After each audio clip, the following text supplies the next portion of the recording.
Bismillahirrahmanirrahim. Assalamualaikum warahmatullahi wabarakatuh.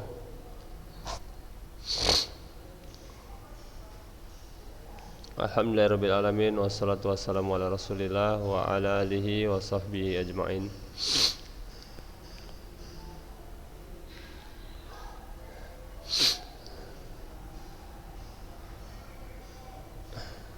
Apa kabar anak Ustaz? Sehat semuanya?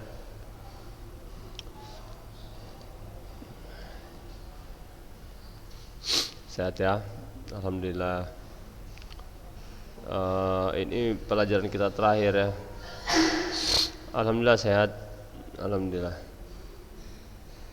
Ya, materi kita hari ini mungkin materi terakhir ya. Untuk selanjutnya mungkin tinggal ujian ya. Minggu depan udah libur kita kan. Udah nggak masuk lagi.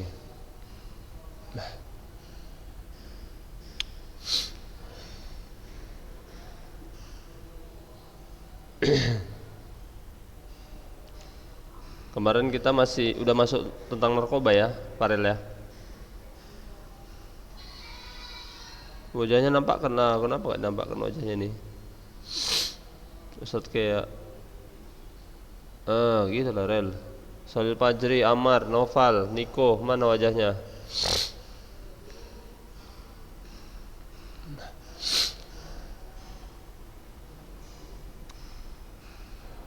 Nah, Amar, Mar, antum posisinya nggak pernah berubah ya, kayak gini aja posisinya terus ya. Di meja belajar, Mar. Meja makan. Pakai baju sekolah, masya Allah ya. Rapi-rapi, masya Allah. Ya Ustaz, jazakallah khair ya sama kalian masih mau ikut Zoom ya. Padahal situasi sudah bosan pastinya ya. Tapi masih mau seperti ini, Ustaz apresiasi antum semua ya. Ustaz doakan antum semua jadi orang-orang sukses ke depannya. Jadi orang-orang yang tercapai lah cita-citanya ya. Farel, Hakim, Amar, Niko, Solihul Fajri.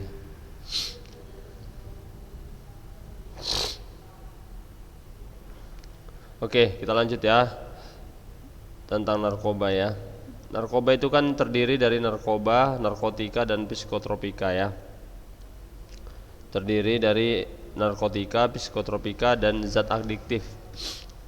Sebenarnya sama sih narkotika dengan psikotropika. Dosisnya komposisinya ya.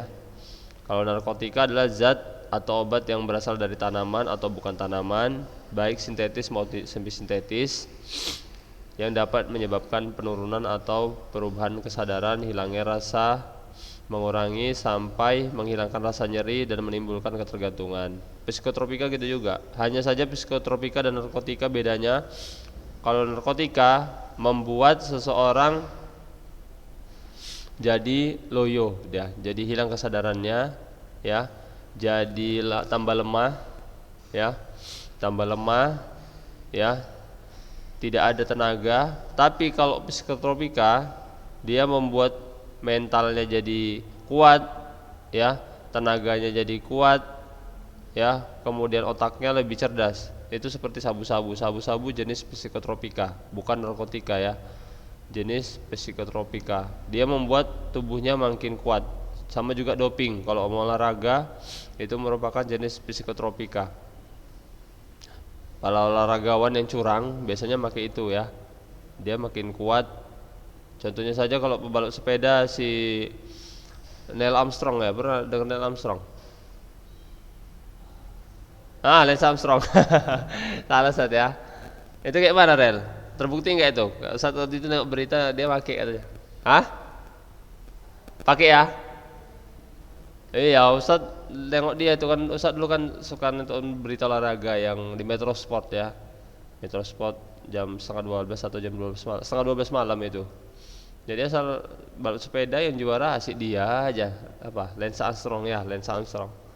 Iya, asik dia aja. Ustaz sampai curiga juga Ustaz. Kenapa ini kawan ini kok asik dia aja yang juara gitu kan? Nengok badannya kan kurus kan, maksudnya biasa aja gitu kan.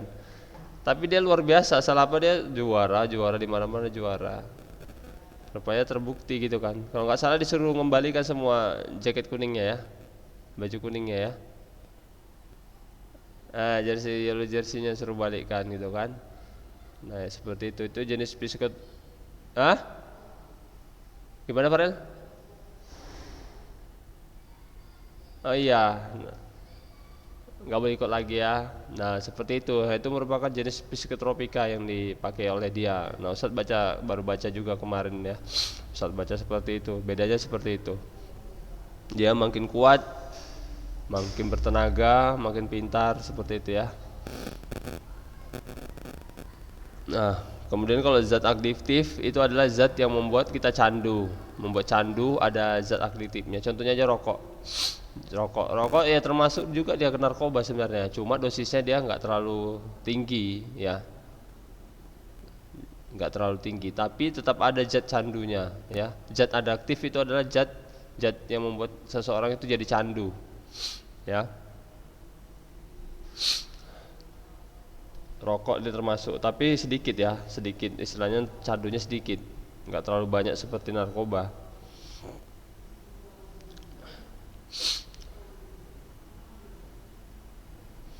Kemudian tanaman yang menghasilkan narkoba seperti ini ya. Coba Ustaz nggak dulu di PDF pula. Nah ini di buku PDF antum. Nah ini tanaman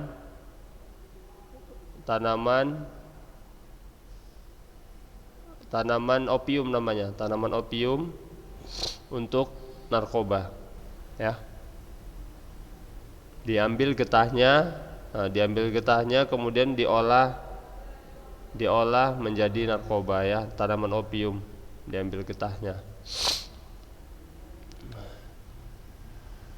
Ustaz bacakan tentang opium ya. Opium popi biasanya ditanam antara September dan Desember dan berbunga kira-kira setelah 3 bulan. Setelah daun bunga rontok meninggalkan biji berbentuk kapsul yang berisi opek, getah susu yang disebut opium. Dipanen antara April dan Juli. Ketika biji kapsul tersebut gemuk, cukup ditoreh dengan pisau dan mengeluarkan getah, dan setelah kering menjadi hitam kecoklatan. Opium kemudian dimurnikan menjadi opiat ya, kemudian diolah menjadi narkoba. Sebenarnya opium ini untuk pengobatan juga, untuk medis ya, tapi orang banyak menyalahgunakan jadi narkoba.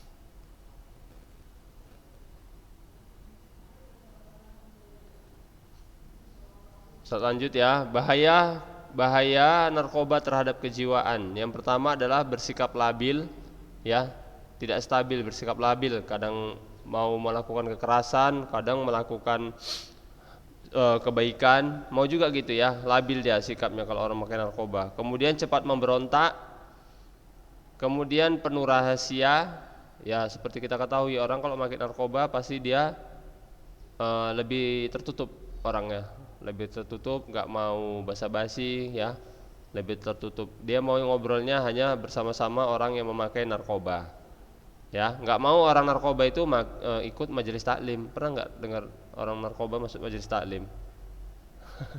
Nggak pernah ya, nggak pernah kan ya, atau udah pokoknya sama segolongannya lah dia. Kalau sama segolongannya baru mau dia, kalau nggak dia tertutup orangnya. Nah sama juga seperti apa ini, seperti Pak D ya, Pak Dukun gitu juga. Pak Dukun orangnya tertutup itu Pak Dukun. Kalau Pak Dukun,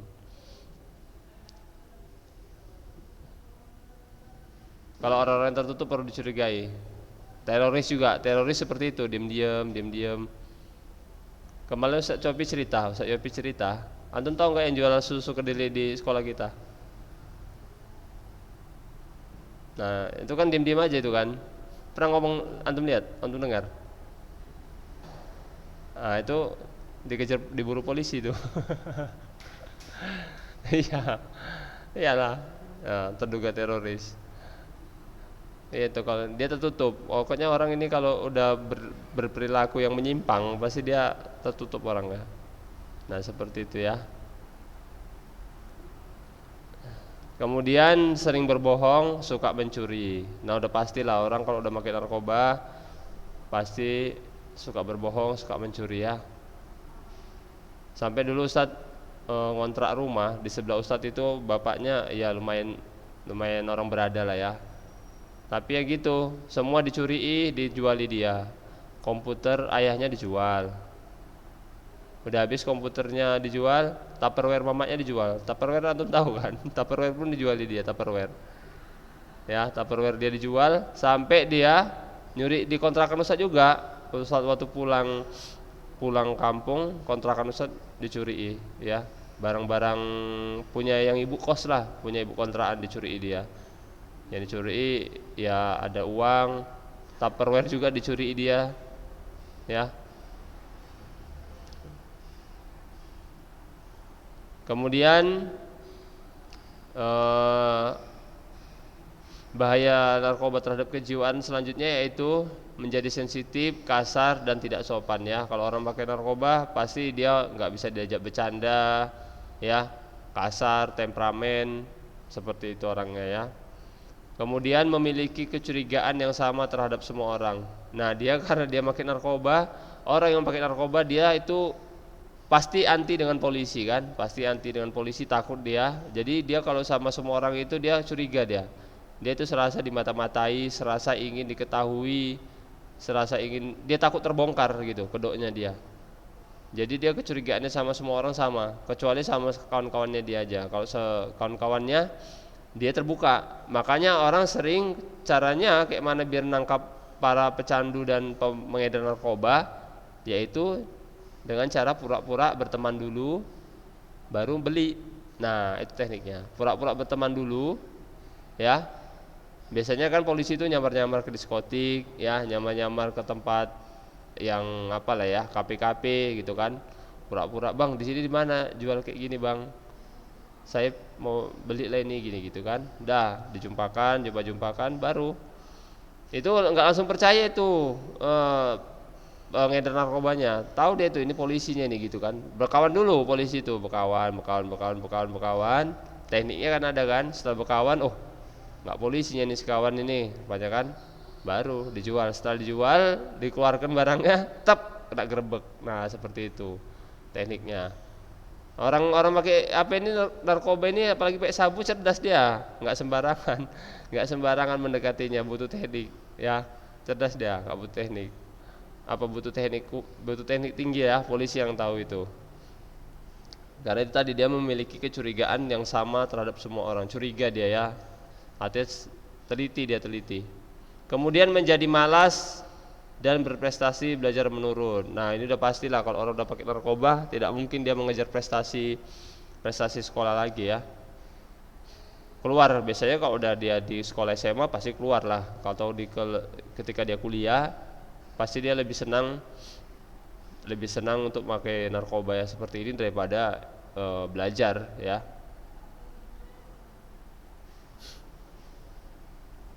Kemudian terakhir akal sehat tidak berperan, berpikir irasional ya.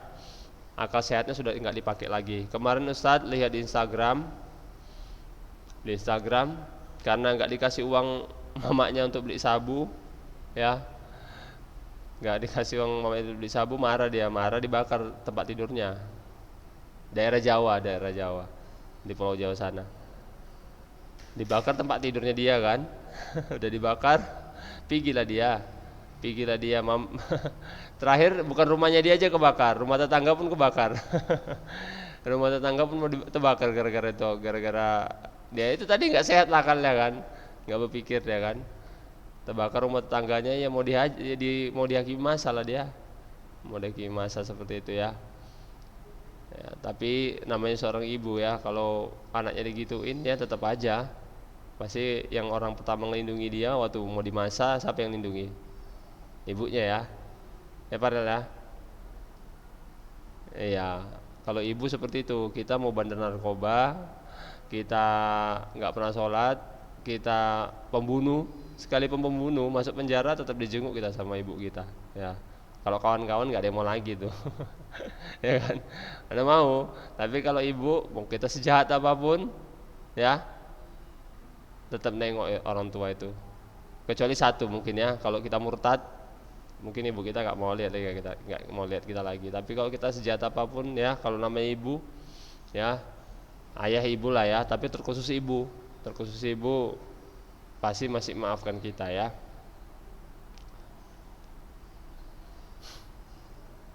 Nah ini saja lah Pak Ustaz sampaikan lah tentang narkoba. Selanjutnya antum baca sendirilah di PDF ini, lebih banyak lagi nih tentang undang-undangnya, hukumannya ya. Ada pertanyaan tentang ini, tentang narkoba? Nggak ada, pas. Kita tutup aja.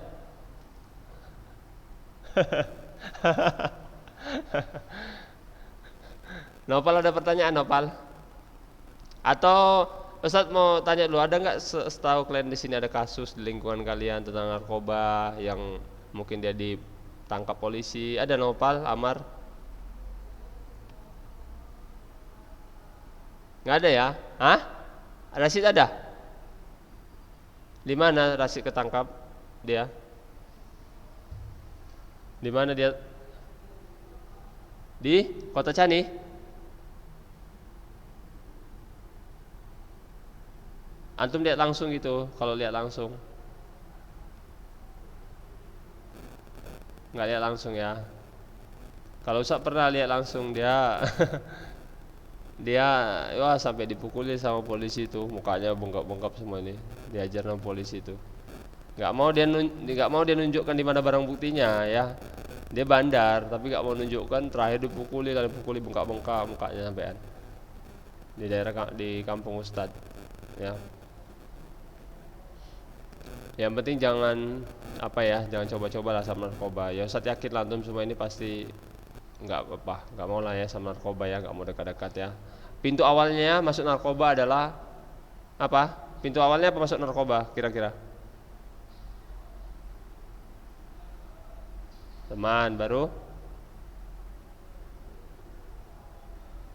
roh rokok rokok ya.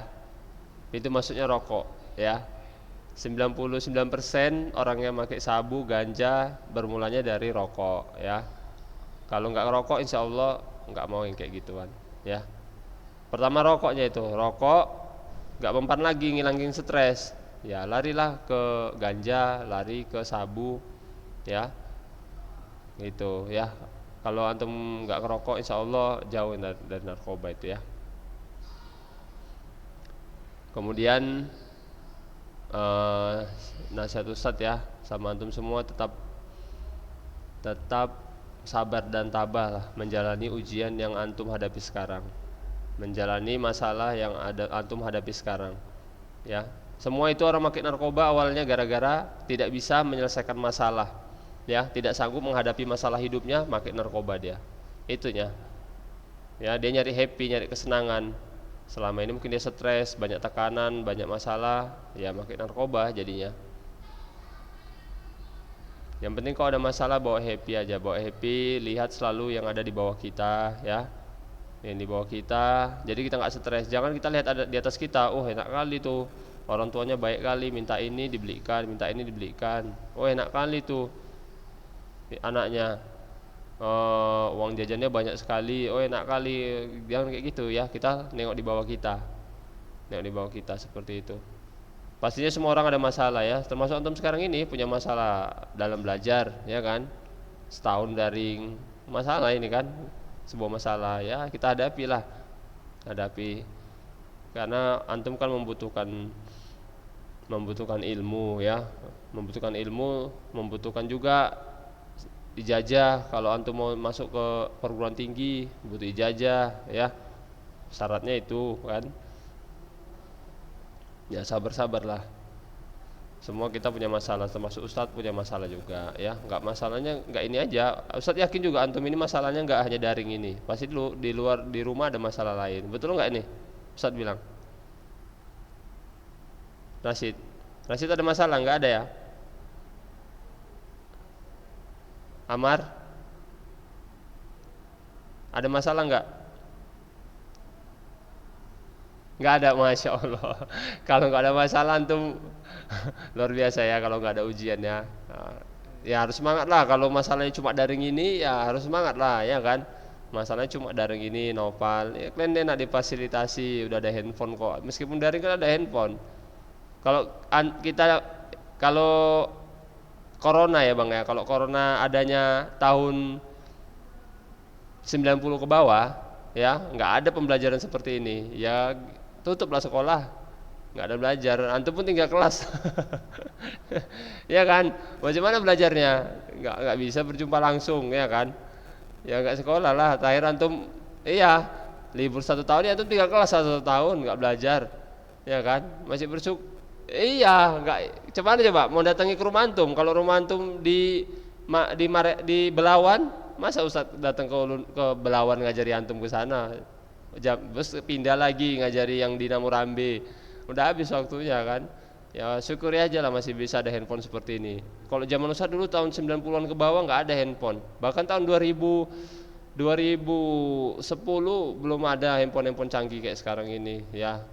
Fasilitas istilahnya kameranya bagus ya, udah bisa seperti ini, bisa zoom seperti ini ya, disyukuri aja lah ya.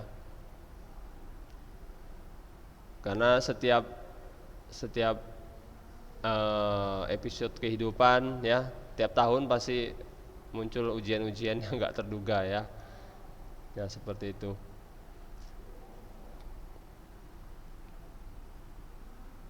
Kalau novel, masalahnya apa sekarang? Ada masalah novel selain belajar daring?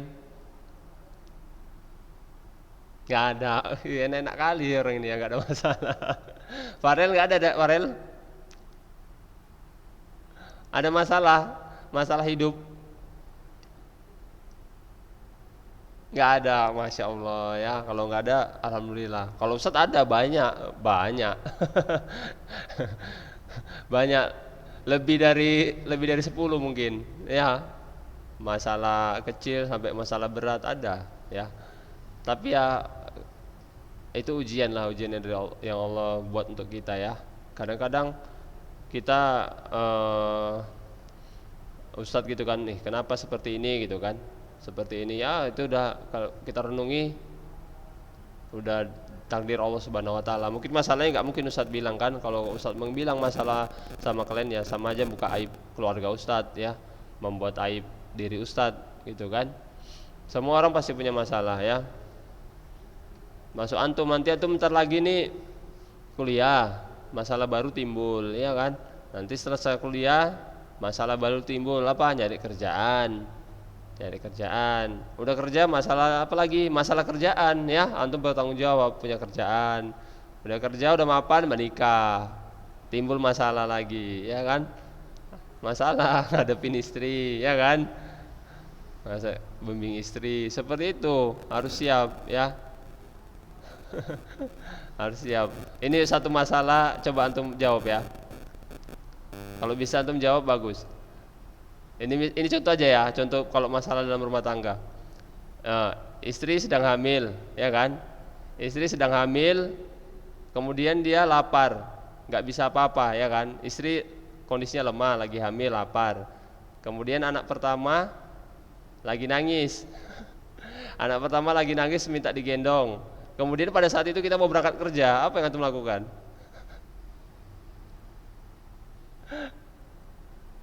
Gak tahu, penting kan tuh kan.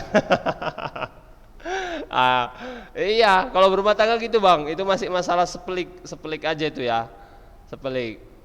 Tapi ya harus belajar, nanti antum belajar dari apa? Belajarnya ngaji lah, belajar dari ustadz kita, insya Allah terjawab semua itu ya. Masalah apapun, insya Allah ulama-ulama itu mampu menjawabnya, masya Allah ya, seperti itu. Dalam anak pun pasti punya masalah sama orang tua, ya kan? masalah berbeda pendapat itu bagaimana? Pasti ada, ya. Masalah kecil lah biasa ya kan, tapi pasti ada ya kan, masalah dengan adik, kakak, nah seperti itu. Ya, itu Parel, Amarajan, Rashid, ini udah SMA lah, udah SMA. Itu masalah kalau berumah tangga Parel itu butuh dipelajari jauh hari sebelum antum menikah. Nggak bisa Parel setahun 2 tahun. Ustadz dulu 2 tahun sebelum menikah itu Ustadz belajar tentang ilmu pernikahan. Itu Ustadz merasa udah hebat kali. Oh, udah 2 tahun awak belajar ilmu pranikah kok, sama Ustadz Yusuf Julpadli, Abu Yusuf Julpadli ya, sama Ustadz Syafiq di YouTube. Ustadz merasa itu udah hebat. Wah, udah hebat nih. Belum, nanti kalau udah menjalaninya masih segini rupanya kita pelajari. Oh, belum ada papanya. Nah, jadi antum udah bisa dari sekarang antum belajar ilmu tentang rumah tangga kayak mana, dipelajari cara milih istri yang kayak gini dipelajari. Iya, betul. Nggak kaget, nanti antum kaget badan, kaget mental kalau belum matang belajarnya. Butuh persiapan yang sangat matang. Ya. Nggak cukup setahun 2 tahun. Karena kalau mempelajari ilmu rumah tangga dari cuma setahun 2 tahun, antum menjalani rumah tangga itu berapa tahun, Bang? Seumur hidup kan? Seumur hidup, seumur hidup nggak bisa kalau cuma 2 tahun setahun belum mempelajarinya, dipelajari terus. Jadi nanti kita nggak kaget mental, nggak kaget fisik seperti itu, ya. Yang itu saran Ustadz seperti itu. Karena kan banyak antum lihat berumah tangga orang sekarang ini berumah tangga baru seumur jagung udah cerai, berumah tangga sedikit udah cerai. Karena apa? Bekalnya untuk berumah tangga nggak ada, minim, nol. Apalagi kalau rumah tangga dia nggak pernah sama sekali bekerja, nggak pernah sama sekali melakukan pekerjaan misalkan kan, tiba dia berumah tangga, kaget. Oh iya. Seperti itu ya. Ya ini hanya saran aja, saran dari Ustadz ya. Ya, sampai di sini aja dapat saya sampaikan ya, karena waktunya sudah habis. Ya, sudahi dengan doa kafaratul majelis. Subhanakallahumma wa bihamdika asyhadu alla ilaha illa anta astaghfiruka wa atubu ilaik. Assalamualaikum warahmatullahi wabarakatuh. Bentar dulu, Ustadz apa dulu? Ustadz absen dulu, jangan apa dulu, jangan ditutup. Ustadz absen dulu ya. Bentar. Wajahnya nampak kan lah ini. Farel, Amar,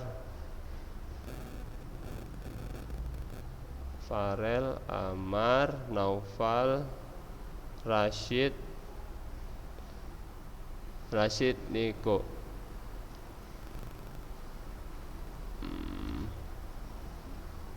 Jaki Rapi mana wajahnya nih? Jaki Rapi nggak ada wajahnya ya, hanya handphonenya aja.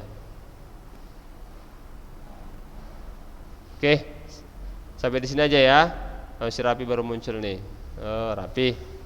Ya udah ya. Assalamualaikum warahmatullahi wabarakatuh. Jazakallahu khair ya.